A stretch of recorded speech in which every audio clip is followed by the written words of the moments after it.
etu aka anyị si anabata unu na mmemme nke ime salaka nke nwanne anyị nwoke bụrụ nwadịana mbụrụ na Obi Egbemọzọ bụrụ onye nke a maara afọ ya Okwuchukwu Ifenna Azubike Okoye, onye Eziagụrụ Ekwulọbịa. Etu a ka o so eme ya kwa afọ ya bụ nke abụ nke arọ nke ịnọ ọ na-eme ya n'ọzọ bụrụ anyị ha amalụ na tata mkpụrụ ụbọchị 12 nke ọnwa nke 11 n'ime afọ 2025. anyị ga-egosigasị ụlọ ka ya bụ mmemme si wee gaa, maka na amaghị gasịrị aka n'ogbe niile nọ n'ọzọ bụrụ mmadụ ise ka ewepụtara ndị ajadị ịtọ ya na ụmụ akwụkwọ na-abụ ya bụ 20 mmadụ 20 ya bụ mmadụ ohu n'ọnụ Igbo ka ya bụ ife rutesịrị aka. anyị ga-arapụ ka unu kirie ife onyonyo dịka ya bụ mmemme si wee gaa n'ụbọchị afọ. ekenekwa m n'otu aka afọ. anyị na-echetakwana unu na nne ya ọma, onye nke a maara dịka Honorable Mrs. Angela Ndidi Okoye. ọ nọkwachi m n'ụbọchị afọ. o tinyekwala arụ na mmemme afọ iji ime ka ife niile ịgba mbọ fụ na ife niile ga n'anya mee. nke bụ eziokwu bụ na ndị nne, ụmụ akwụkwọ, onye ọbụla solite ihe n'ụbọchị afọ nara ji obi ọcha wee na obi aṅụrị wee na ọfọ ndụ na ekpere ha kpesịrị n'isi nwanne anyị nwoke a bụ nwadịana anyị amara Chineke ya anabata ya. anyị ga-arapụzi unu n'ife onyonyo okoro kirie ka ife ndị ọzọ so wee gasị, maka na oge na-adịrị anya Obi Egbema Obi enyi dị n'Obi Sylvester Ilona ọ ga-ewere oche o kpee ekpere dịka ya mmemme ga-amalite. ekenekwa mụrụ afọ mụbụ maazị gị n'okpuru ngalaba na akpụta ibe ike ife onyonyo ndị ewonu. Mrs. Angela Okoye, you go more with what I can do. Honorable Mrs. Angela Okoye, you go up to welcome. Hallelujah.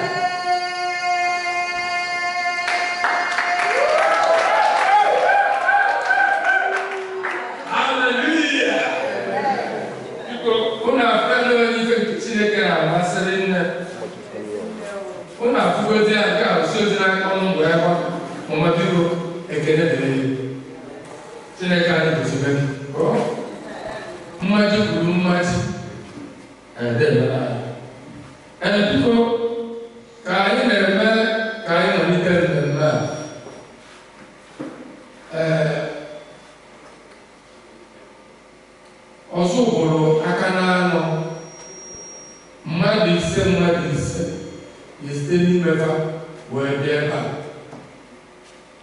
ka esiri mee ya bụ na a ga-enweta windo na abụ from ọnụkọ ọbụla ga-enwetazie ụmụ akwụkwọ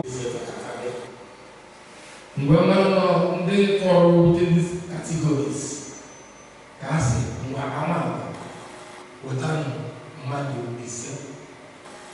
Egbema wetakwa, Nza wetakwa, Eziọha wetakwa.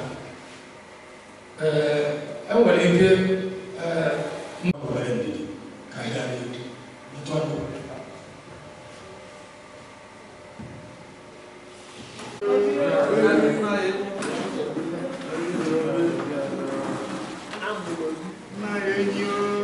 The eyes speaking no.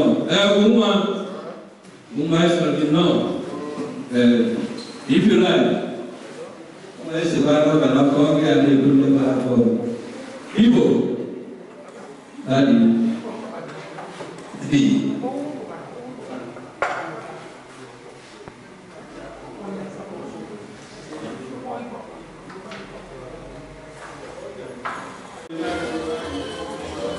The good place to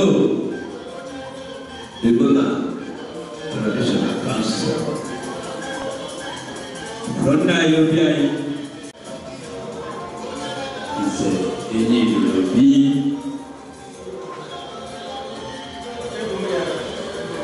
fighting on this. I am okay.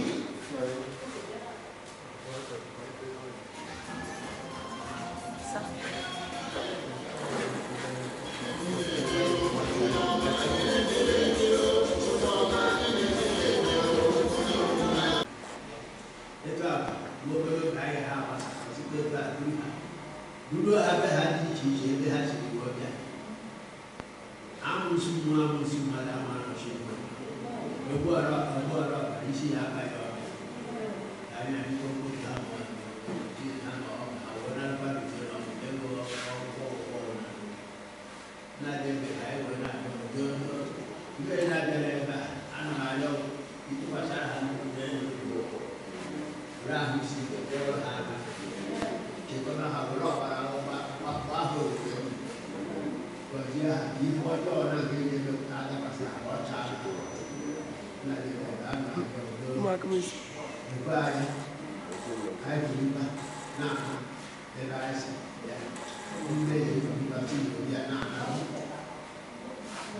Ini kan bulan nak Kita apa bantu orang ini dia kita. Itu apa di sini apa itu.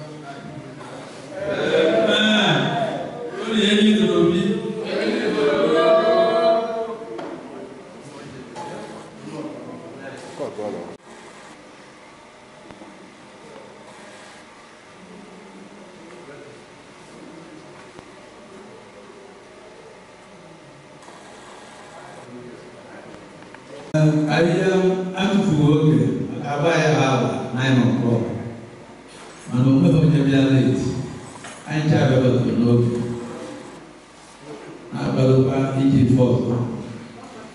Mungkin pun aku. Ono kaya. Foto mereka putar kaham. Ono kaya tu betul. Bukan apa lagi, bukan apa foto.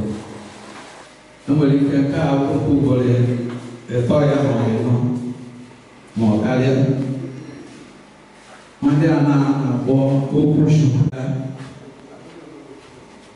orang ada anak Nobi. nanti biaya berapa boleh berkata anak depan anak itu seperti siapa Yeru ini bukan sebenarnya semua kena orang orang diferent itu namanya anak kahar berikan influence berikan orang itu ada kita isi sebagai ada apa ya orang mati so the ability only is over there what ada kemana kayu pasar yang boleh nuntuk maka ayo malu nanti itu hanya mau saya nanti perlu biaya sih ada mana jadi mau mana so organisasi itu hanya kafu dibayar suka setelah ini ada ayah rumah polisi rumah ada ayah pada berdagang ya bukan kerja punya apa saya itu agak sebelum juga itu perlu formu biaya juga menjadi peluang ada kapan mana itu karena gue tidak gue ini orang ya apa Jesus supaya sesuai mana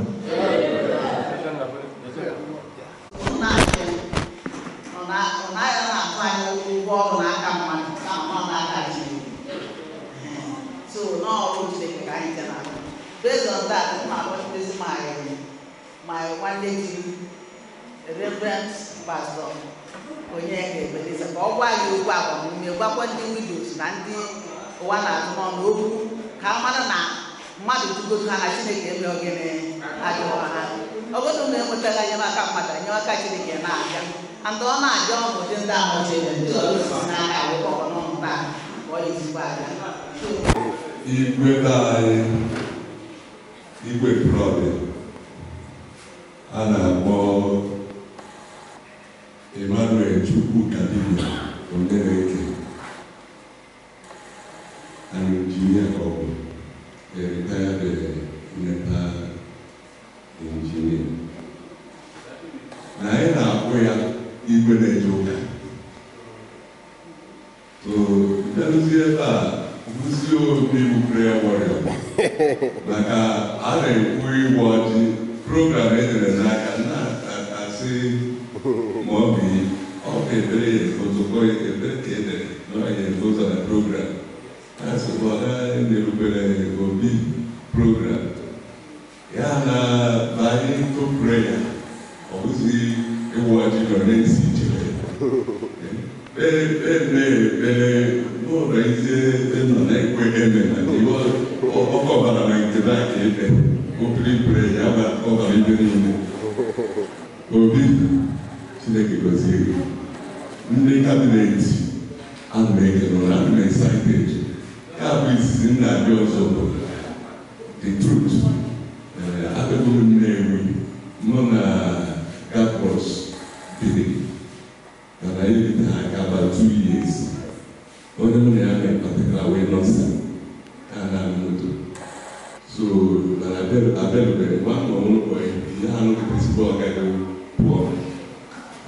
Went to Canada and also and I had a little more so. And though he poor,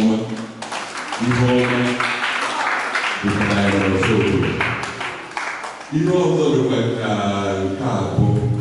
I also know the blood and we're all going. I'm going to see every morning. So, all new work come. No, so labor. My common can. So, engine again, it's the blood, the flow again. When they put this kingdom, after the governor had come and if I open Nubu go, and I go there for who are the they joke. All of the very joke, only very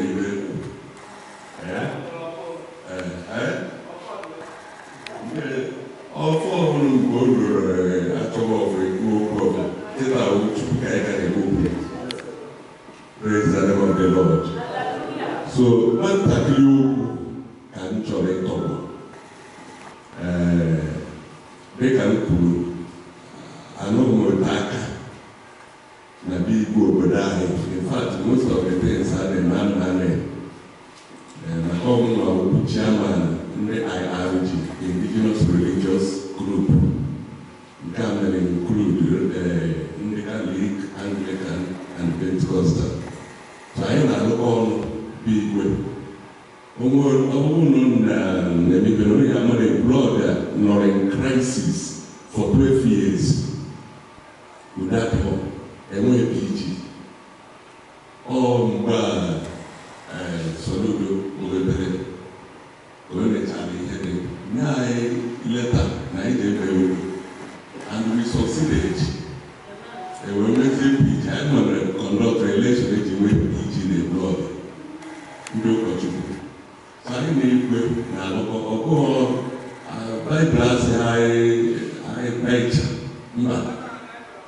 So I make a known and make a known. Catholic goes in after Jesus. What I do, usually, see, I don't think I have a moment. Okay, wow. To visit is here. Who are they going to rebel with the beach? And they have to reach over that for southern and tomorrow. They have the Indian and not over there. A soup. I'll have to take out more way to morning. Come on, I told you one day. Oh, yes, maybe. I better call that told you, yes, maybe. Now, we're about Abraham. What I have. That's a good go get to no game can do. Unity. God, I'm praise the name of the Lord. Sarah and I soon, living church. But here I'm going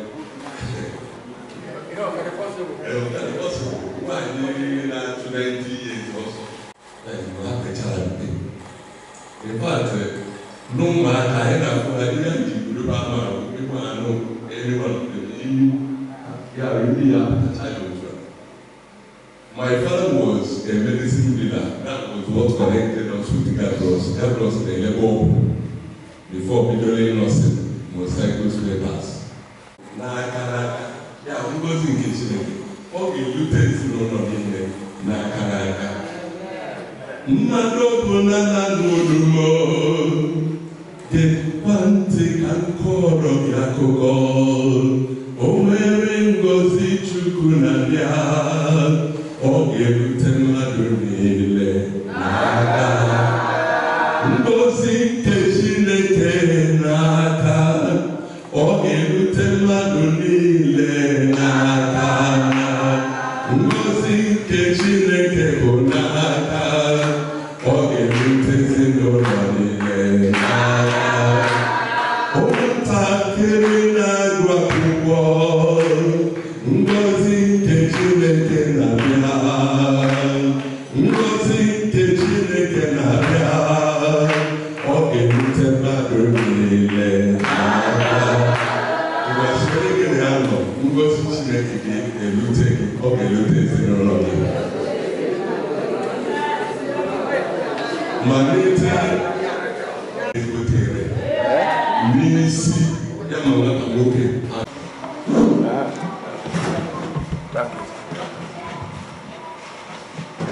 ndị ekwuru ọbịa nọọnụ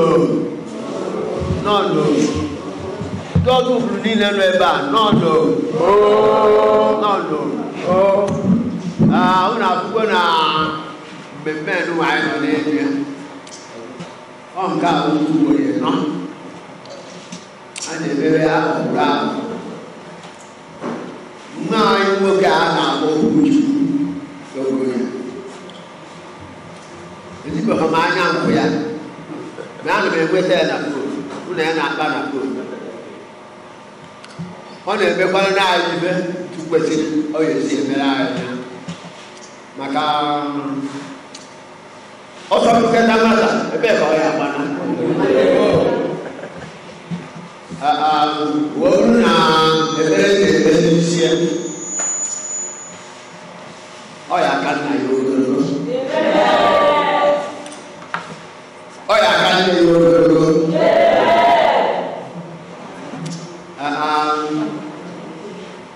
wọ́n na nyàwó madìá ngọ́ni kéde yẹ yà ká ní kéde nà nà ẹ̀ nìyẹn.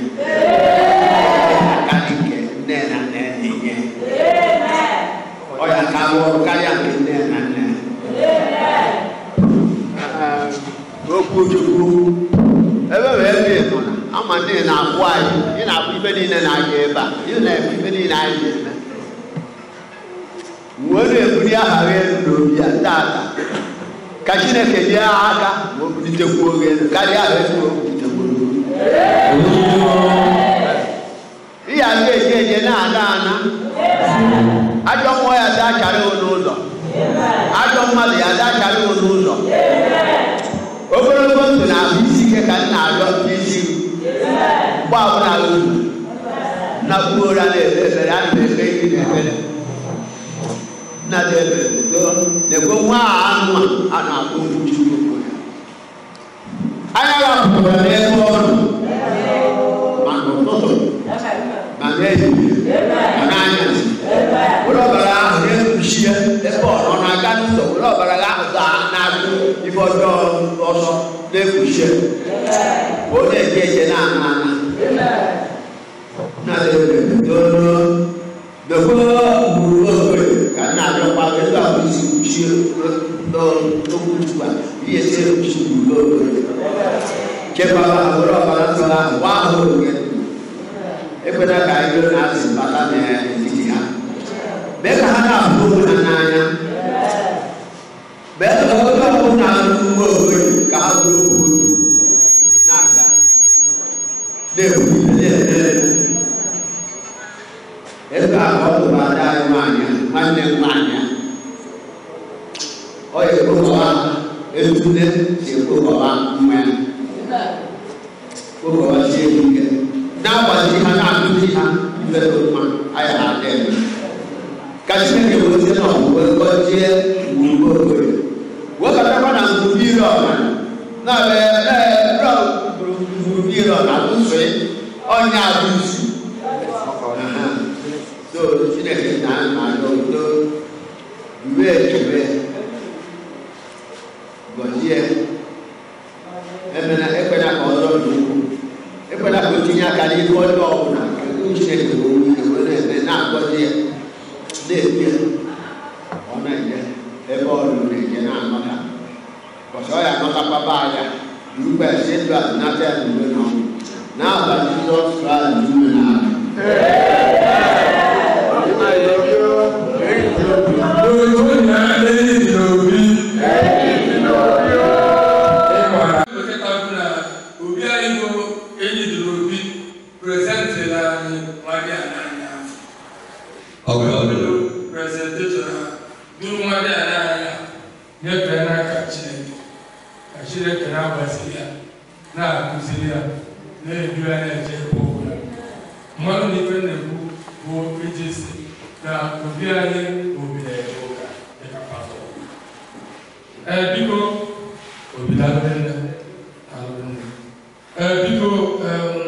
according to the program,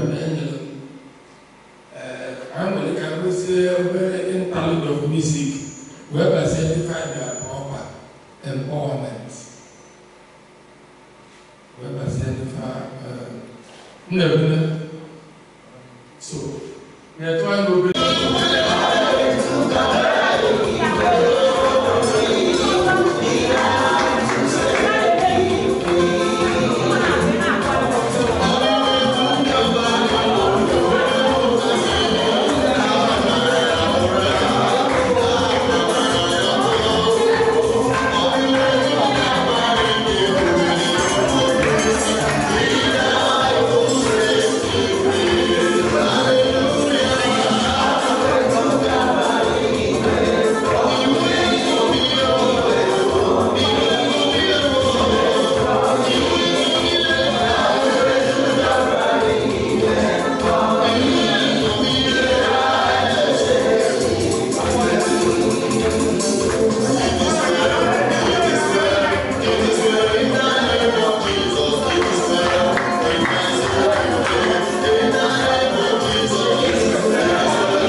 na-egwere ha si ebe n'ime employment program.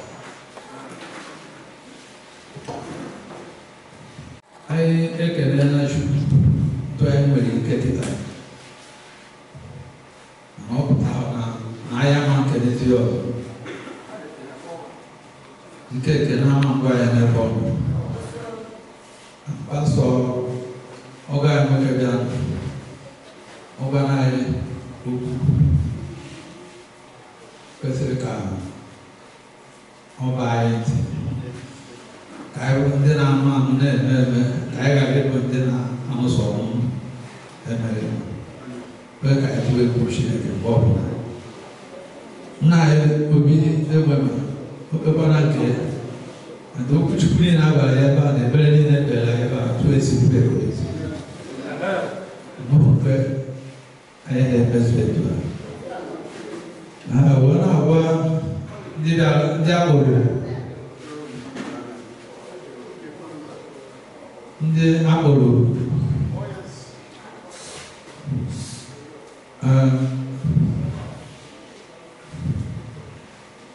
ebe ahụ akpọrọ ụlọ ka a na-achọ ime mama ya n'ebe a bụrụ nwanne anyị nwanyị nke agbara egwu oge a nke agbara ụlọ oge anyị agwara ụmụ n'ọmụmụ nwoke a na-akpọ Okwuchukwu Ifenna Azụbụike Okoye from Ekwulọbịa ọmụmadị a na-amụrụ ebe a. Mama ya na-enye idorobịa ofu Naịjirịa ọmụmadị a and ebela niile a na-ebe n'isi ya debe aha ọgbara ọ ya dị eto eto onye nwe Naịjirịa. So etu anyị si okwu a bụ mmadụ ise n'ama agba, mmadụ ise n'ebe ha, mmadụ ise n'ezu ala, mmadụ ise na nza. Mana o nwere ike mgbe ụfọdụ mmadụ gara mmadụ ise ahụ bụ etu a ka aha ụfọdụ nọ n'ụlọ akwụkwọ akpa afọ onye agwara mụzi ozi abịa ezie ya ozi maka ogbe ndị nọ ya anara ka ha n'aka. Biko ma na mfa ka a na-akwadobe ịkpọkịta Uncle Jeanette Obifu Uncle Jeanette Amụrụ ọbara m afọ ndị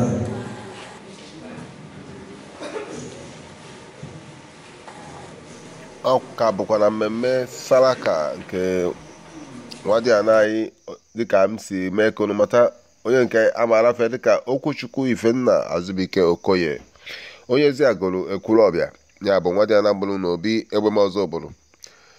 Unu n'ezi anyị fụ na amalitego idenye 20,000 naira ka ọ gbalụ ofu onye ya bụ ndị ọzọ obodo aka na anụ mmadụ ise dịka esi wepụtasị ya na ụbọchị tata. Unu n'ezi anyị n'afọ ka esi amatịgasị aka na-enyefanye amara nọọsụ naanị ụmụ ọzọ obodo ya bụ Amakwa, Egbema, Eziọra na Nza ndị ritere ife na ụbọchị a na-ekwu maka ya. O webụrụ unu n'ezi anyị n'afọ ya bụ ife mmemme si aga, ya bụ mmemme na-aga n'anya Obi enyi eze Obi Sylvester Ilona enyi dị n'Obi Obi Egbemọzọ obodo. Unu n'ezi anyị n'afọ ekwuruchi ya na ndị ya na ya si soachi Egbemọzọ obodo fa niile nọ ya. Anyị nwere ọtụtụ ndị ọbịa dị iche n'ụbọchị afọ fa niile na ebe afọ werezi anya fa were na-agba Krismas maka na nke a bụ nke mbụ nke izu ụdịrị ha na-eme kemgbe nwanne anyị nwoke a ji wee malite nke afọ a pụrụ iche. Yes, o kwere aghọta na nke afọ a pụrụ iche. Mmadụ ohu ka ya bụ litere ife na mmemme emere. Ekpere a na-ekpe ekpere na ọfọ a na-agọ n'isi nwanne anyị nwoke bụrụkwanụ nwadị anaghị Okwuchukwu Ifenna Azubike Okoye bụ ekpere ndụ, ekpere ọganilu, ndị okenye na-ekpe, ndị nne na-ekpe, ụmụ ajadu na-ekpe, ụmụaka na-ekpe. Ha sị na anyị mee ka nwata ya n'anya amatara na ọ ya aka ọgbọ ya ọ bụrụ ife ọma, bụrụ ife tụrụ anyị n'anya. Anyị were ekele Chineke n'ụzọ pụrụ iche wee na-eze amala na Chineke gọzie ya.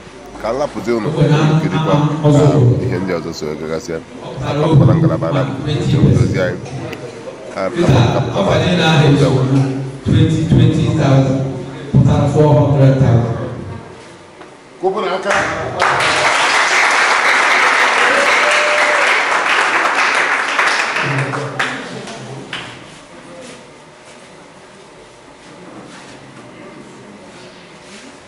ọzọkwa bụ onwezikwa onye iwu shikita mana ụmụ chọọ onye agụụ na-agụ ekwentị maka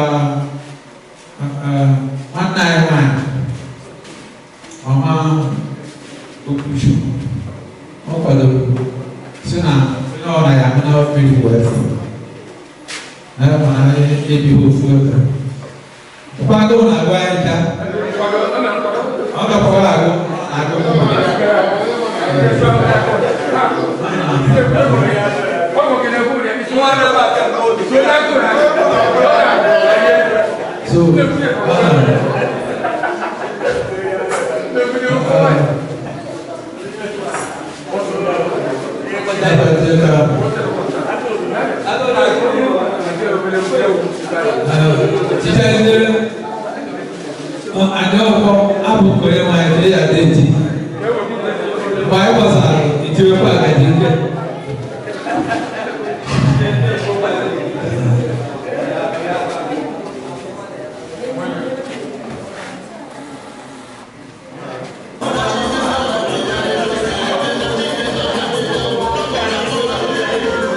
Afambo Mrs. Honorable Mrs. Angela Ndidi Okoye. I am the mother of Okwuchukwu Ifenna Azubike Okoye.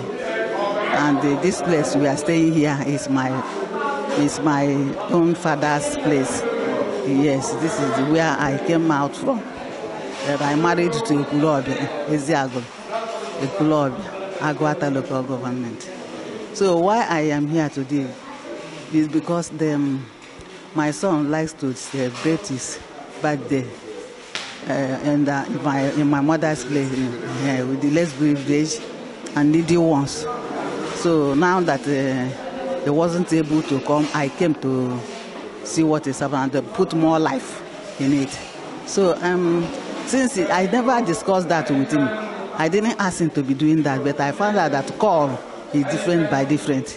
Maybe he has a call from God to be doing this, and he has been faithful doing it. I think this is the fourth year of doing this. But all other years, I was always outside the country. When I came back, while I am here, now it's because I am in the town. That's why I came to see what is going on. And I want to tell you that children are very happy. Children are very happy. One widow I talked to nearly shed tears.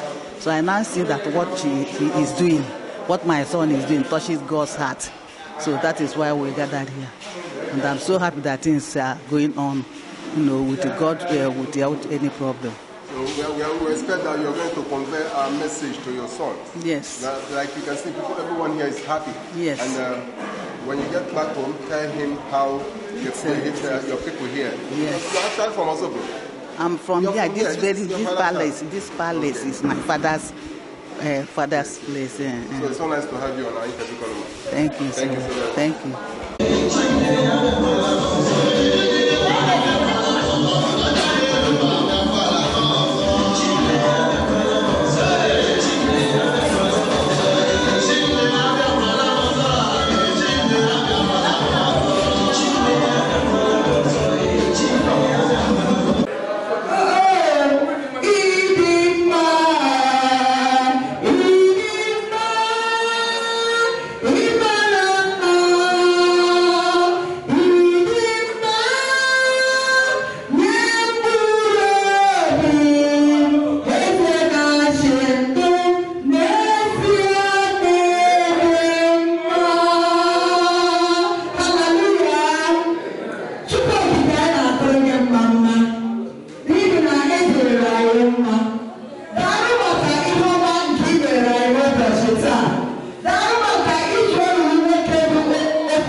na ọdọ nke mmụọ nsọ bịa ugbu a ruo mgbe niile amen.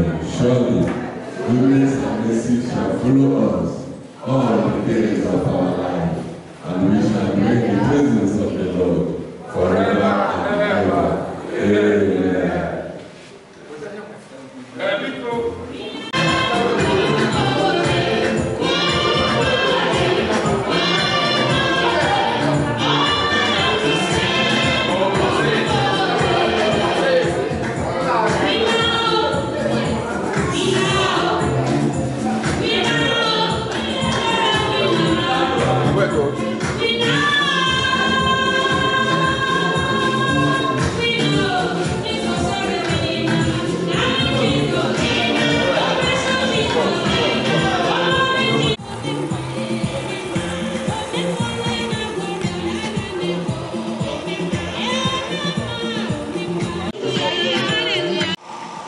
Let's have your name. My name is Gospel Princess. Okay, thank you so very much. How do you feel being one of the recipients of today's empowerment here at Egwem Ozobo?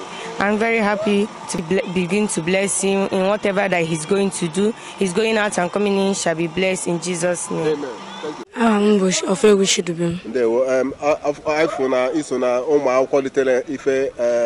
ife emere tata na obi Egwem Ozobo. Kedu ka obi dị gị? Ọ dị m mma na ihe nrite tata. Ekpere gị n'isi onye nyere anya? Ekpere ndị n'isi onye nyere anya bụ ka Chineke gọzie n'aha Jizọs. Amen. Ndewo nne o.